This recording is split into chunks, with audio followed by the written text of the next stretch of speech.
where we're going to talk all things flowers and maybe talk about other things as well. Depends on the topic. This week, we're going to focus on styled shoots, which are a different spin on using flowers, meeting vendors, and just kind of showcasing work. Mm-hmm. You have your usual team here, Lizzie, Amber, and Mama gets over there. But yeah, we're going to sit and talk about styled shoots, what they're for, why we do them, why they're done mostly in the wintertime, and little like tips and tricks and things that you might not think about that we do. Because if you follow like a vendor or a photographer and they're like, oh yeah, we did a styled shoot, and you're like, what is a styled shoot? Mm-hmm. We have a couple of bullet points here that we're going to talk about and kind of explain why we do them and how we do it and the vendors and all of that in the background of it. So styled shoots, usually we are pulled in for the fall, of course. And honestly, I'm sitting here making 15 boutonnieres. So if I'm a little sidetracked tonight, that's why, because we are in wedding season. It's a little busy. So if you hear things clinking around or me moving tape or peeling things or whatever, that would be me working. So multitasking at its finest. But style shoots usually is for like social media pulls, getting to know other vendors. Honestly, that's when we get to get creative and spread our wings, if you like want to look at it that way. Honestly, I think that's when I do my best work, which, sorry about the brides out there, but the models that pressure. There's no pressure, and I take that back. There's a lot of pressure because especially some of the photographers that we work with, some of them are pretty big deal. Some of them start out at $3,000. It's crazy. Or start out at $5,000. That's like your like DC.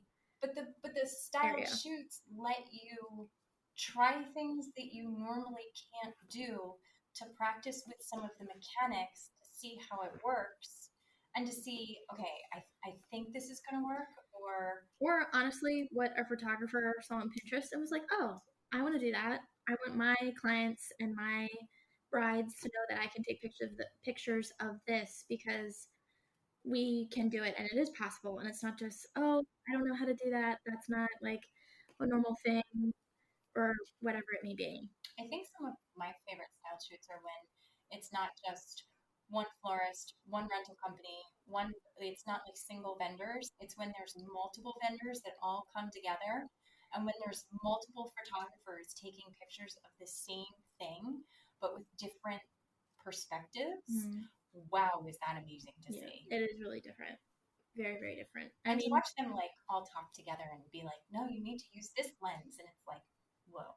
And we've done style shoots in greenhouses. We've done them in very old buildings in Baltimore that should probably not be worked in, but and that's a story that we'll talk about.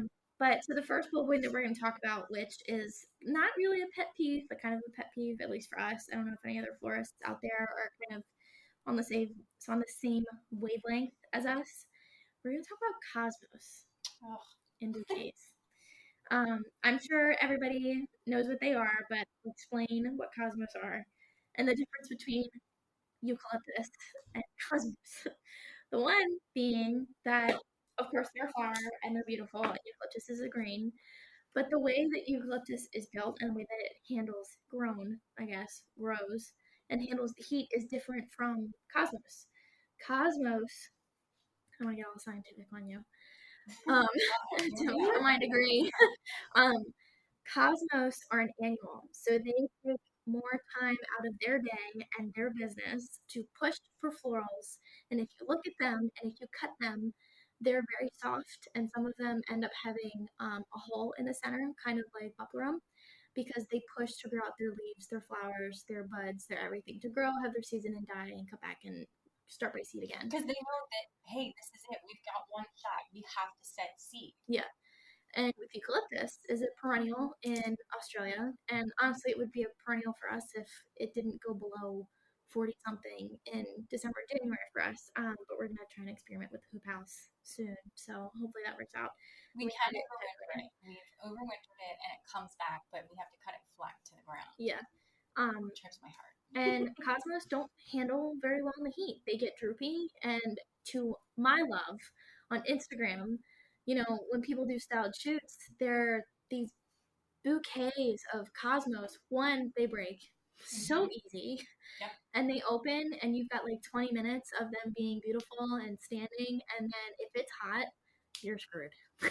Like it just droops. And I saw a reel the other day. I don't know who it was from, but some bride in Italy or California, God only knows where, was walking with it, and it was the usual like Gallia Lav like dress and the hair and the place, and she had this bouquet, and well, the stems were too long for one, so that was already a pet peeve of mine.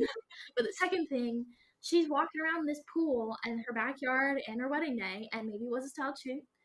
And if it wasn't, I was incredibly disappointed in the flowers.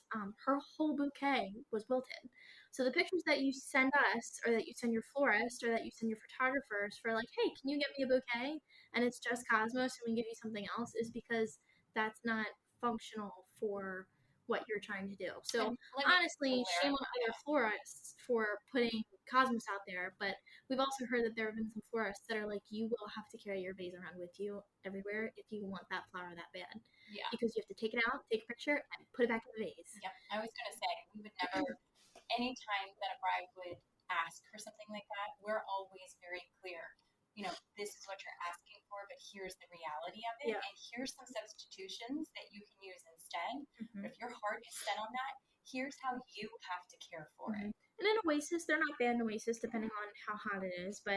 And if they're in water, it's great if they're in water. If they have their, like, table centerpieces or something, or like a welcome sign or something for the bathroom or whatever it may be, if they are in water, they're fine. But if you're walking around with your bouquet for 2 hours, you put it back in the water for 20 minutes, and then you take it back out again, it's gonna wilt. I was at a wedding not too long ago next to the cake table where her bride bouquet was sitting next to the cake in a vase with no water, and my heart broke a little bit. Your face. I looked at Mom and I was like, "Oh my god!" And she was like, "What's the matter?" I was like, "Her bouquet's not in water." Yeah. And most of the time, I'm assuming brides, groom, whoever, preserve flowers, you gotta keep them in water. Yeah. Like, there's no other. There. Like it wasn't even like it was too low. Like the vase was 100% dry. Yeah, like empty. Yeah. Empty. I was like, oh, I'm just gonna walk away because it hurts my heart, because the money that you spend on florals and the time that I spend putting them together, like, it's a lot of time and money, and to see it wilt just breaks my heart. Yeah. So that's how I feel about Cosmos. So Cosmos are great pictures for about 20 minutes. Yeah. It's just not realistic. No, sadly. And they're beautiful. They are beautiful. Absolutely beautiful. There's some like light pink ones that have like purple edges. There's doubles. There's fluffy. They're ruffly. Yeah, so pretty in the field. So pretty. Great for butterflies and all the things, but they will. Yeah, really, really, really difficult to work with. Yeah. Really difficult to work with. Yeah. So the second thing that we're going to talk about is, why do we do style shoots? I feel like we kind of covered that a little bit of why we do them.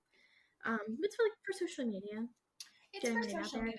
It's for meeting other vendors and working with other vendors and getting a sense of, what do they like to work with? How do they interact with other people? We've been at breweries. Mm-hmm. And lighting and what they thought it was going to be. I mean, they were opening up a new space. And sometimes we actually have to work with the lighting companies, because if you guys want like a chandelier and you have lanterns around your other fixtures, we've got to talk to the light people, because we've got to work with them, the tent people, like the caterers, like we've got to work with all these other people to have a ladder in the middle of the dance floor to hang up your stuff. I can't tell you how many times we've been in the process of hanging up greens on a chandelier or something like that, and it's on, and those light bulbs are so freaking hot. Yeah, if the lights are on. Oh, and then they sit there, and then you bump it with your skin, and you're trying to be all, smiley, happy, and you're like, okay, I just singed my arm hair off for the third time. Yeah, you're like, I'm gonna be burnt. Yeah, and it, I know I keep saying it, but it lets us try different things. We've done a style shoot. The whole thing was just dried florals. And what was the reality of working with some dried florals? Messy. Super messy, and honestly, some people sneeze. Yeah, a lot of people do.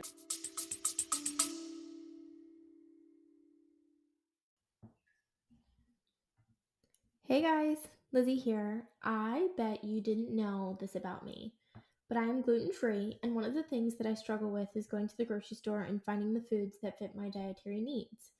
What I have been doing for the past couple of months is ordering from Hungry Root. Now, Hungry Root is an online company where you can order groceries off of their website. It's full of produce, crackers, cookies, to muffins, to meats, and all the different types of snacks and things like that. They have made my life so much easier in the process of finding foods that fit my dietary needs. There are filters that you can adjust, such as non-GMO, dairy-free, gluten-free, paleo, different preferences and things like that. So what they have done for us, because they're such a generous company, the Hungry Root team has given us a 40% off discount code on your first box. So if you use the code FLOWER40, and that's capital FLOWER 40 at checkout, you will get 40% off your first box. I'm so excited to team up with these guys. They've made such an impact on my life in the morning and to my day-to-day life, and I hope you experience the exact same thing that I do. All of the information will be linked down below, including the link to where it should already be pre-applied to your cart when you hit the link and go to their website, and I will also add the code at the bottom for easy access in our show notes. I hope you guys have a wonderful day and enjoy your first box through Hungry Root.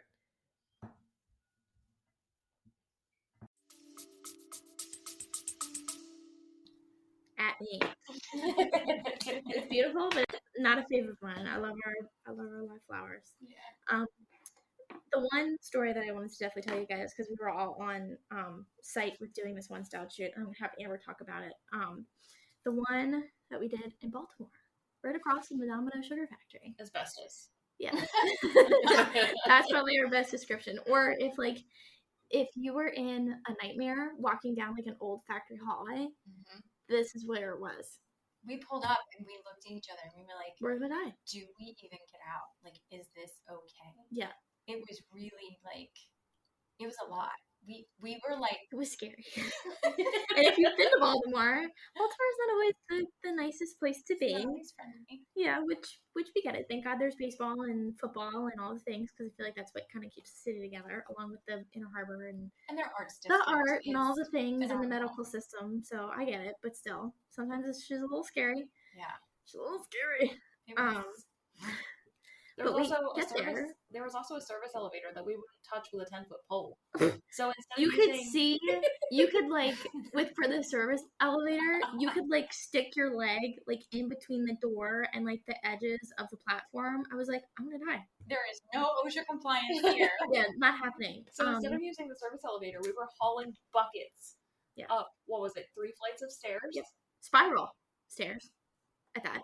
Yeah. Which my probably great-great-grandfather was probably that age and time frame. My great-grandfather didn't actually do that, but still that time frame of can you believe that these things happened in the 20s and they were allowed, when you saw babies hanging out of cages and windows because they could get their fresh air in the city? That was clearly that time. Yeah. Because it was incredibly scary. So the switches for the electric was something out of Looney Tunes. You had hand switches. You didn't have or they were sliders. They weren't on-off switches. They were and the switch to turn on the electricity was this big ass red handle, and I was like, I'm not touching that. I was I'm gonna die. It was an old and to go to the bathroom, you had to walk through these plastic hanging doorway things. When you go into a big cooler, that's what it was. It was walking through a nightmare factory with a butcher shop at the end of the hall. Yeah, with caution tape over top of the doorway. Not only are we gonna get murdered, we're also gonna get butchered. Yeah. It was an interesting experience. But Mom, you explain the So it actually was an old bottling company and it sat abandoned for years and years and years. And then what they did is they turned it over in the arts district. And what we discovered as she was going down the scary hallway of death, because there were normal cars in the parking lot. That's the only thing that gave me hope. Yeah, it's like, so there has to be somewhat normal people. Well, in here. You could see like where the doors slid together. There were gaps, and then we started. And to those notice, doors were big. Oh my god, they're like 10 feet tall. They were huge.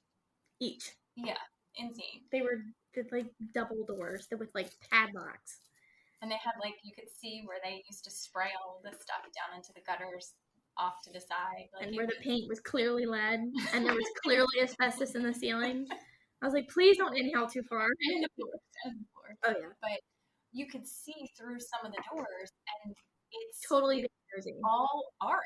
There was ceramics, there was glass blowing, canvas, there was printing, there like you name every it was kind in of there. art was there. And we're not talking like a little studio. We're talking like massive rooms. Yeah, and on the door, they just had like their names in like a Post-it note, or like printed out in like black and white with like Arial font.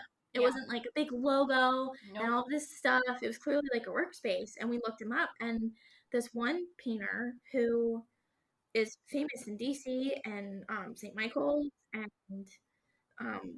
Baltimore and Minneapolis, and you name it. And she's got her studio in the middle of Baltimore, right across from the Domino Sugar Factory. I looked up her paintings went like for thousands of dollars in this creepy ass building. It was the one that you looked up. Yeah, we had looked up this one painter. She wasn't working with paint. She was working with what's it called? The stuff that you use to fill holes in walls. Plaster.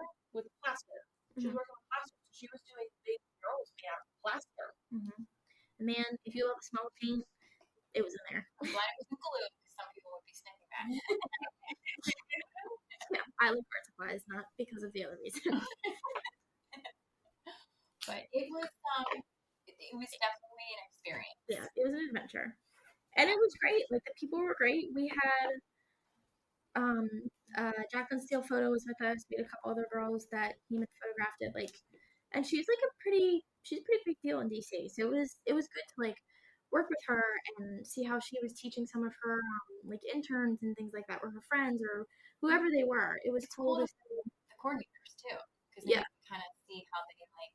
Yeah. Are they coordinators who are super like uptight when things don't work, or are they super relaxed? I mean, it's always nice to kind of see like just their personalities. We definitely did some networking that day because we worked with that planner again a lot. Yeah, and for decently sized things as well. Like, we've been incredibly lucky. So that's where we were able to play with our mechanics and figure out some of the things for some floating arches and figure out stem counts. You know, it's one thing to look at something and guesstimate, but to actually do it is 100% different. 100% different. Yeah. So it is. There's that one, and then the style shoot we did at Prism in Annapolis. We've been there twice, I think. Twice. Was that the hanging baskets? Yes. I love the hanging baskets. Yes. Yeah, it was beautiful. If you go look on our website, it'll be in there.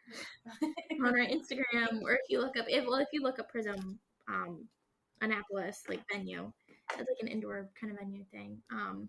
It'll be on there. But yeah, it was cool.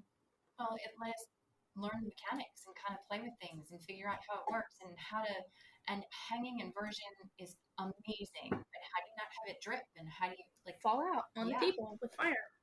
Yeah. Candles are lit. Candles, and that's when we did the floral wall too. So we were trying to figure out some of the mechanics and the wire and all of the different things, and should we hang it with fishing line or should we hang it with wire? And we actually made boutonnieres, and then I pulled them apart and made the flower wall. So the nice thing with that too is you can flip your stuff big time. Big time. It just makes it easier. Yeah, which is awesome, because it makes us feel better, because then it doesn't feel wasted. Not that it's wasted, but it doesn't go home with anybody unless we tell people to take it home. Right. Like, we don't really have another option. Yeah. Like, when we've got to go pick up stuff from weddings, it comes back with us and we shed it for petals. Yep. Like for hospitals and things like that. It's unless just the bride has specifically asked for something. Yeah. Like if they ask for something, like many times I'll take it to like a retirement home, or one of the newest trends actually is brides will have small vases and ask guests to deconstruct certain things so they can take pieces home with them. Mm-hmm. So I think that's really cool. Yeah. Really, really cool. Yeah, absolutely love that. What were you gonna say? I think one of my favorite places to like drop in and surprise people with flowers, because when people say, oh, if you just want to give them to people local in the community, everybody tends to think of like, okay, we'll take it to the nurses at the hospital, or we'll take it to some teachers, or we'll take it to some retirement homes. But the couple times that we've like popped into the post office, or we've popped into the bank, the bank, or the pharmacy. All the pharmacists love it. Yes, yes. And I'm just saying, pharmacists, they do a very good job of what they do. They've helped me out multiple times, and I was having, sorry about TMI, but I was having trouble with my insurance, and she helped me, and I called her. I was the first person on the phone, and I told her, I was like, oh my God, because she fixed everything. I was like, oh my God, I love you. I'm bringing you flowers. She had no idea that I worked here. And she was like, okay. So I showed up at like 3:30 because she was like, okay, well, my shift ends at 4. So she probably thought I wasn't going to come, but I was like, I told you. And she was so happy, and everybody was like, oh my God, our husbands don't even treat us like that. I was like, well, the perks of working on a flower farm. So it was, they work their butts off. Yeah. And they deal with cranky people who are sick. Cranky old people. Yeah. Yeah. They're so underappreciated. Take flowers to your local pharmacist, people. Please. Amen. And the bankers, they're your librarians. Yeah, they're very happy. Just people don't expect it. Yeah. So yeah, just for sure. Gesture of kindness. So the next thing that we have written down here is using florals that are out of season for shoots and how it affects expectations in the real world. It's a deep question here. Really? Well, I think that's a super hard one for us because there are times where, we are environmentally focused. We grow based on the seasons. And there's times where people are like, I love blah, blah, blah, blah, whatever it is. I went to a style shoot in February, the second week of February. We're like, it's 30 degrees. And all the trees are sticks. Yeah. There's no like red buds on anything. The berries are gone. The winter berry is just gone. Like after December, like January, February, we are stuck with like evergreens. And at that point, those evergreens are not looking that great. The hellebores start to come in. We use the hoop houses that gives us our shoulders. March. No. February is rough. Yeah, February is plus it depends on the weather. Like big rough. And if it's snowing, forget about it. I'm sorry, but no. Yeah. Not happening. Not happening. And we try. Like we have our wholesale license, and we do, we do what we can with what we've got. And we've gotten very creative in the past. And we also are part of the local flower consortium. So if there are other local flower farmers, I can call them and say, hey, I need this. Are you growing this? Can I buy some stems from you? And we all work together to support each other. Mm-hmm. So that's huge. But, there's definitely times where there's people who ask for specific florals. We're like, no. Like, I'm sorry, if you're asking for Little Night in October, that's a tough one. You're skimming really, really, really, really thin. Ranunculus in September. Yeah. Yeah, they're from Japan. Yeah. They're not right now, if you look online, sweet peas. Everybody's like, oh, sweet peas. Well, on the East Coast, they bloom in the spring. That's probably one of the first thing that blooms for us when we have them in the hoop house. Yeah. Our sweet peas. They smell so good. They do smell good, but they're a vine and they grow like crazy. So we try not to grow them all the time, but they are grow like crazy, like taking out metal fence posts. Crazy. Oh yeah, fall over because they're so heavy, which is great because a lot of people can't grow them, and our photographers love them too. Oh my God, that's that first year. Amber and I were talking about that. We've talked about this, not on this podcast, but we've talked about it before, where sweet peas were one of the first things that I was like, you know what, I'm just going to try to grow them. And they had all of these, you have to soak them. Well, yeah, they're poisonous. Don't eat them. But you have to soak them, and you have to this, and you have to that. You got to baby them. Yeah, they made it really, difficult sounding to grow, so I was really stressing. I was like, oh my gosh, am I going to be able to do this? So we grew them. We had them in the hoop house. They were wonderful. We babied them. They were little babies. It was fine. We had a great season with them. We grew them. That's when they broke the fencing. They toppled over. And I was like... And then grew out of the hoop house into the peonies. We didn't know what to do with them. Yeah. And then the following year, after I had done all that babying, there were sweet peas everywhere in the field, in the hoop house. They just germinated themselves all over again. So I was like, I don't know what y'all are doing with your sweet peas, but... That was my phone. I was tapping that. I wasn't sure if it was her phone or her clippers, but... But yeah, out of everything, we can grow sweet peas, ranunculus, dahlias, all of it. What we can't grow, stock. Oh, no. Absolutely not. No, and I don't know why. I and think status. That is thirsty. Originated in, like, California and, like... And Germany. Arizona. Just dry areas. Yeah. It didn't do well for multiple years for us, but this year, it's grown really well. Yeah, and we have years where stuff's like, okay, it's not that great. But our straw flower, we have a patch of straw flower that's been growing since May. Yeah, and it just is happy with its thing. Chilling. Yeah. The ageratum last year didn't do well, but I took a walk with her before you got here. Oh. The ageratum's doing really well this year. We've also increased our rotations. Oh, that's true. Our rotations are totally different. So you look at and that one section, is like a bush. It's massive. They're like happy little soldiers. They're like, okay, they're job is to grow. Do. Yeah, they just keep going. They just keep swimming. Just keep swimming. Yeah. And this year they haven't elongated. Their heads haven't gotten that long, weird shape that they get. Not yet. Some of them are getting big out there. But now we're getting doubles. Like 2 heads next to each other. Those are my favorite. But interesting. Very nice. But I think that, you know, when we're doing style shoots and when photographers and whoever else is doing style shoots, we need to consider the fact that, you know, we do a style shoot in February. So a lot of times we do have to order stuff to get style shoots done. But when we're putting style shoot content out in August, those kinds of flowers aren't available that time of year. So then we have brides coming to us in August looking for things that we had in February. And that's why we don't post that stuff then. It's just not possible. Can't. Yeah. You can't. And that's why we try hard not to repost, and we try to make sure everything is relevant to what's going on currently. Mm-hmm. Yeah. Unless it's in the winter and we're like, oh, remember like TBT or like flashback or whatever. I mean, most people know you're not going to get a tulip in August. Most people do know that. Sometimes we do have like, oh my God, we had this poor woman. She called us from Bethesda today. I really liked your monthly subscription. Can you come do like a monthly thing for me, for my mom?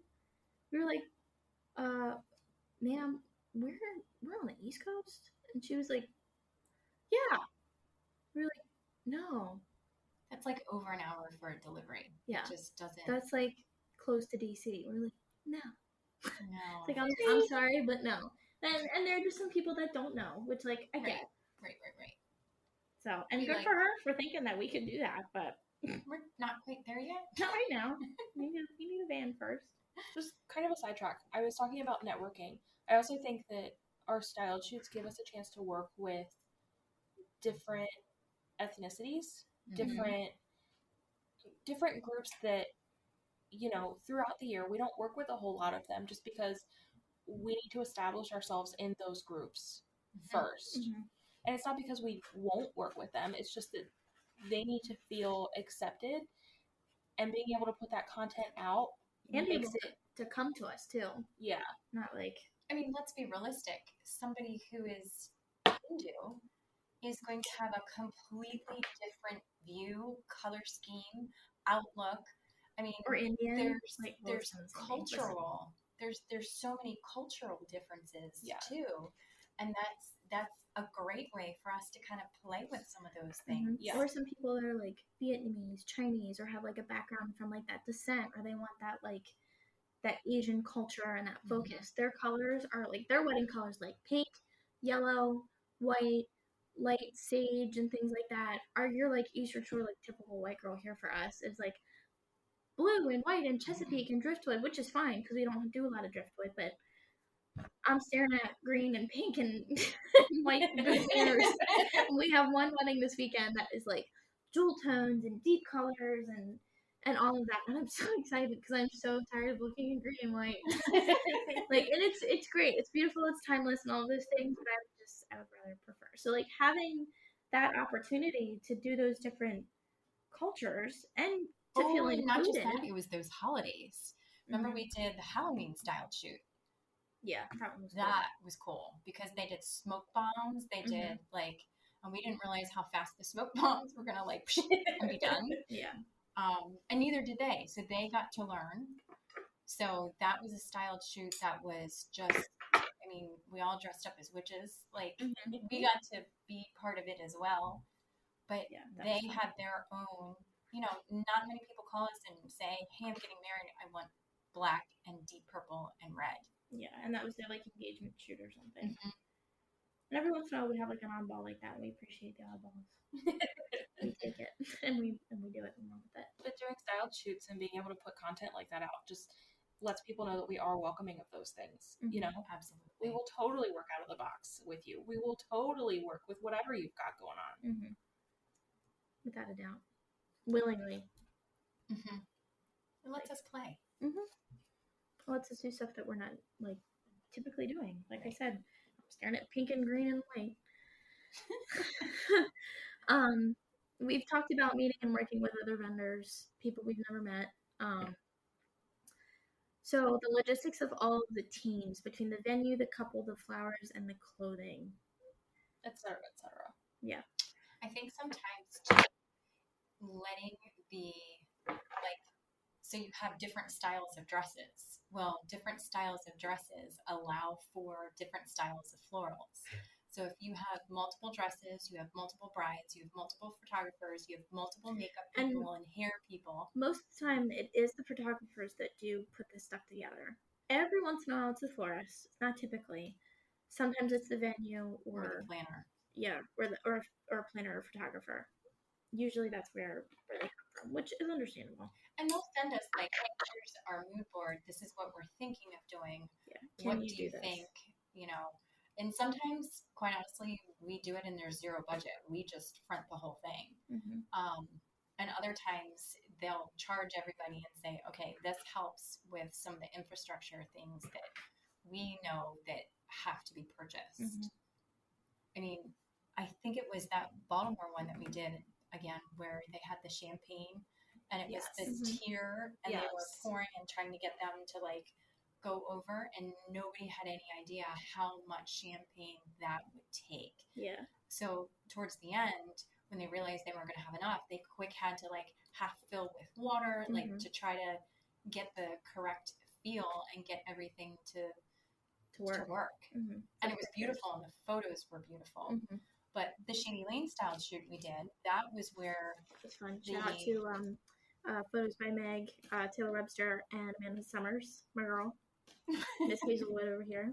They had so much fun because they did a metallic look on the bride. Mm-hmm. So with gold and with gold flakes and things like that.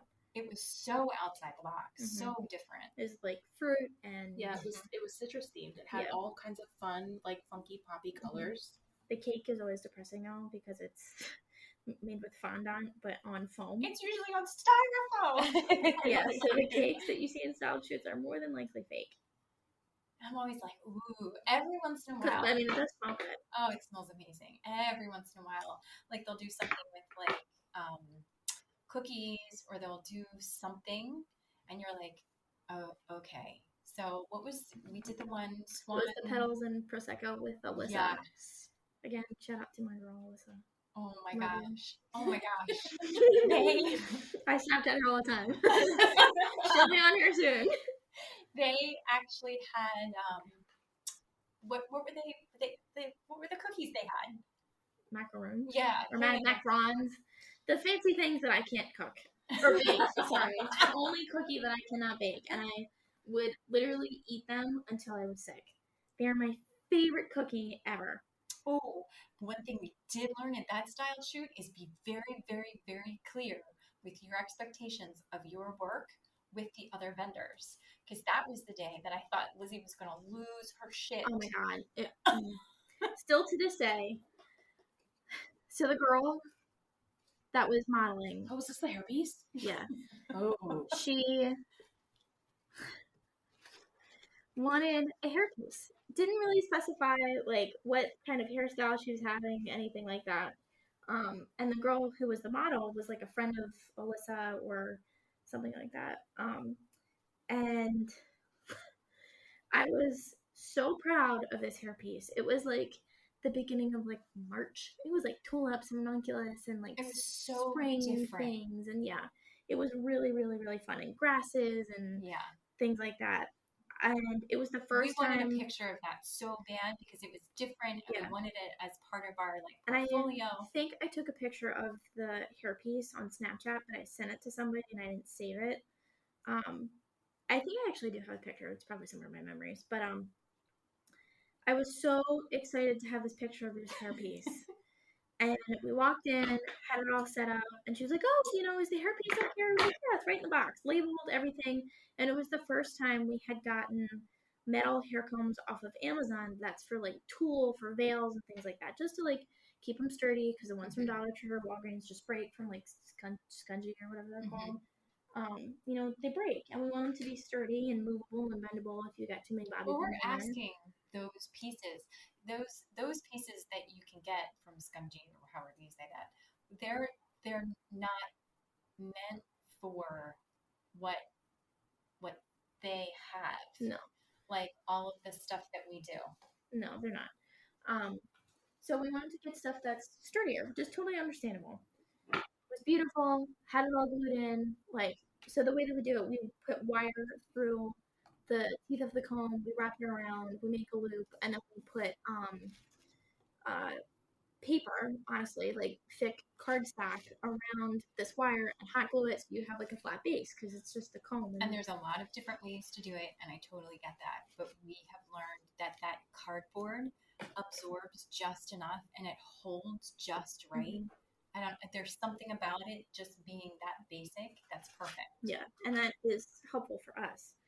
So had it, set it up, delivered, took in the personals first. So excited, everybody's so happy. There was a wall of like champagne and color and food dye and all of these things. It was really cool. But it was windy, so we had to bring everything inside. It was so cold that day. God, it was freezing. So we're so grateful we were the florist. Yeah, and inside, not the model in her freezing cold wedding dress. So again, delivered everything, dropped everything off, and went back out to the car to drop off more stuff. And we came back in, a few minutes went by, we started to like have everything all set up, and the hairstylist comes out to me and she goes, "Okay, like, I hope you don't mind, but I cut up the hairpiece." And I was like, "What?"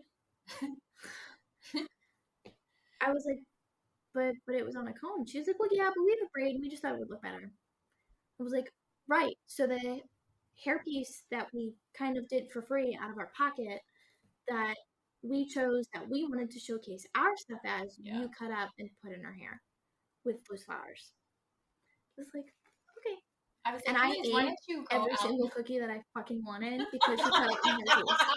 So anything, she's like, "Oh, you gotta share." I was like, "Fuck that." I was like, "You cut up my hairpiece, I'm eating all the goddamn cookies." So I ate sugar cookies, I had brownies. It was after all the pictures, but I had macaroons. Like, people were trying to be polite. I was not. I was like, no. Like, you don't deserve a cookie. You snooze, you freaking lose. I was so really angry. She was like, "Eat as much as you want because I'm not taking anything back." And everybody else was trying to be all like healthy, polite, and like, "Oh, okay, it was good." And I was like, "Hell no, you're gonna be throwing them out because people have been breathing all over them anyway. So I'm gonna eat them. I'm gonna increase mine." Yeah, I was like, "I'm going to the gym in the morning, so it is what it is." They were very, very, very good. Yeah, they were good. They were very good. So yeah, that was an interesting time in our. The note about how cold it is. Remember that style shoot we did in January in a field? No, I was not a part of that. Oh my god! That was when I was freshman. You were in college, yeah. You were. That was forgot about that. That was in November. I wanted to do as natural as possible and like weeds and grasses. It is still to this day one of my favorite bouquets I've ever done. The amount of texture and color that was in that thing was so pretty. Incredible. It was absolutely incredible. But normally style shoots are like what, 2 hours. This was like, they Yeah. had to catch the golden hour just right because the sun was going down over the field with all of the grasses. Which is understandable. It was stunning, but it was like 12 degrees. We were in 12 degrees. Everybody was hoarding hand warmers. I was like, Amber, can we sit in each other's laps? Shout out to the models though. Oof, I don't know how they did that and not like shiver visibly. Yeah. But you want to talk about a high stakes style shoot? They wanted golden hour in January. The amount of time that they had to work in that time frame was so small. And there were 3 different setups that we had to do. Yeah. There was the it was the table. Well, the table, the mobile bar, and then the couches. Mm-hmm. Yeah. Yeah. Well, it was the table. It was like a sweetheart table, and they were fully set with like food, with everything. Yeah, candles, all of it. And it was like, okay, the wind's not blowing. Candles now. Yeah. Okay, that one went out. Light it again. Like it was. But this piece was, it started out on one end of the table and it kind of draped off of the table going towards the other end. And then they had the mobile bar, which had pieces up on the back door, and then one down on the ground, which was no big deal. But because there was no liquor in it, it was very, very light. So when they went to move it, it kept trying to topple. So we had to counterbalance it by standing. Because the photographers are like, no, we've got to swing it around and do this because the logo's better and the lighting's better and this, that, and the other thing. So we're like grabbing stuff, hauling stuff, moving stuff, doing all of these things. And Amber and I are like on the other side, literally holding everything up because, I mean, it's only the size of, it was like small. An old, it was very little. It was an old post office delivery truck thing. Okay. I mean, it was little. But it was old. It was only 3 wheels. Yeah. They also had the couch setup, which was... It's like that sad meme that you see on, like, Instagram. It had to be trucked in. When you were late for work. But you only had 3 wheels.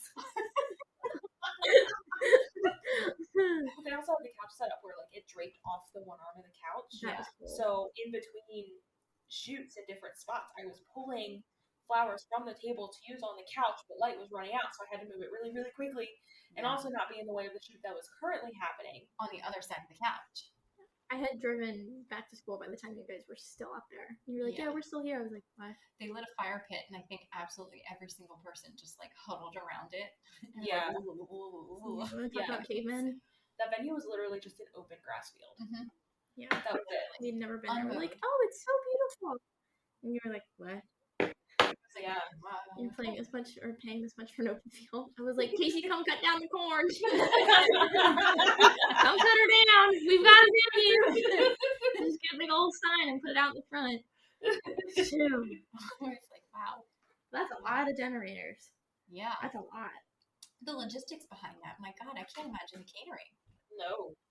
I can't, like, where's the water? There was no water. No. Like, how do you... There was like a single electric setup. You'd have to do a rental. Yeah, but porta potties, you can't do the luxury ones because they need water and electric run to them. Oh, that's true. Yeah, you couldn't do the luxury ones. Not there. I mean, it was, and it was beautiful. It was stunning. It was natural. There's geese flying over and deer running and all of the things. But mother of God, it was so cold. Yeah. So as much as we do love outdoor venues, the barns and things like that in the wintertime is a genius idea. So we actually do live on a farm. So in the background, you may hear the tractor driving past. Wilbur. Yeah, good old Wilbur. That was my younger brother. Yeah. Mr. If it has wheels, I can drive it. Yeah. Yeah, Mr. Farm Kid ever since he was little. But still, it's been... Style shoots is a lot of learning and education for our... Oh, he's actually cutting the grass. Even better. Yeah. It's okay.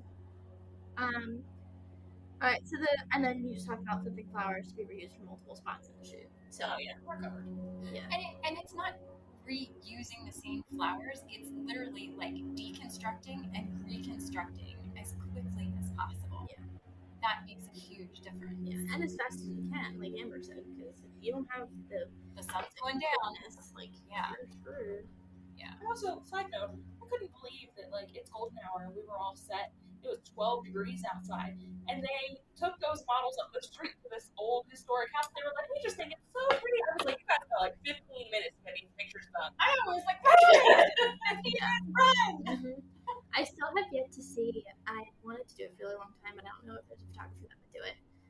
there probably is, but it just takes different equipment. I want to do something at night, like at the beach, or like with candles, or like flash photography. I guess if that makes sense. Shout out to all of our photographer friends. Lizzie has an idea. I do, and most of you always respond. So I'll have to put it out there because we need to find the time to do it. It just is fun because there's so many things with light and fire that I've seen. Okay, fire and flowers probably not a good idea, especially the dried ones. But yeah, welcome to awareness. Welcome to the Himalayas. If you don't know what that was from, you're fired.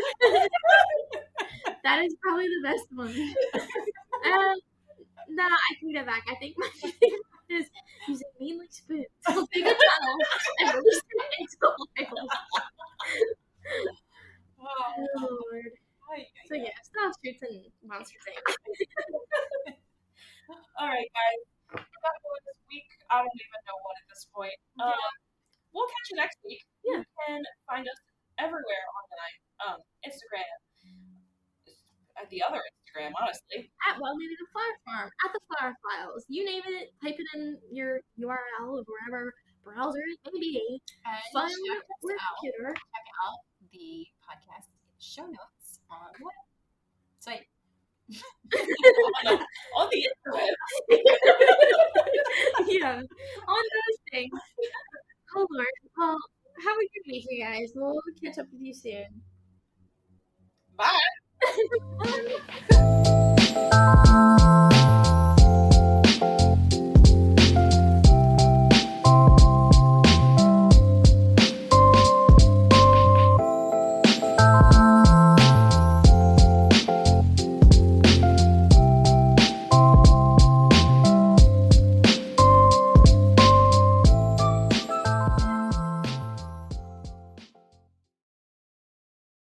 Hey guys, just dropping a line to tell you about Patreon. So I asked them, meaning Mom and Amber, what is Patreon anyway? Because I honestly had no idea. So we're going to explain it to you from our perspective so that you understand and so that I understand. Because the first time I saw it, I was like, Patron? We're drinking tequila? Great. So Patreon is for less than a cup of coffee, those fancy coffees that y'all like, a day, you can sign up to become one of our members. A little family. Exactly. And what does that get us? It gets us some freebies, some special episodes that other people do not get access to. You can interact with us on a special platform where we can ask you questions and interact with you. It's tons of fun. Mm-hmm. And even on those special episodes, we might be less censored than we are already. And we're going to have a couple fun ones that we can just kind of throw in there and talk about and laugh and go on tangents and have fun. So I hope that you all enjoy it because we're going to have fun along the way. We're crazy, crazy, crazy excited. Thanks, guys. Yeah. Back to the episode now. Bye. Gracias.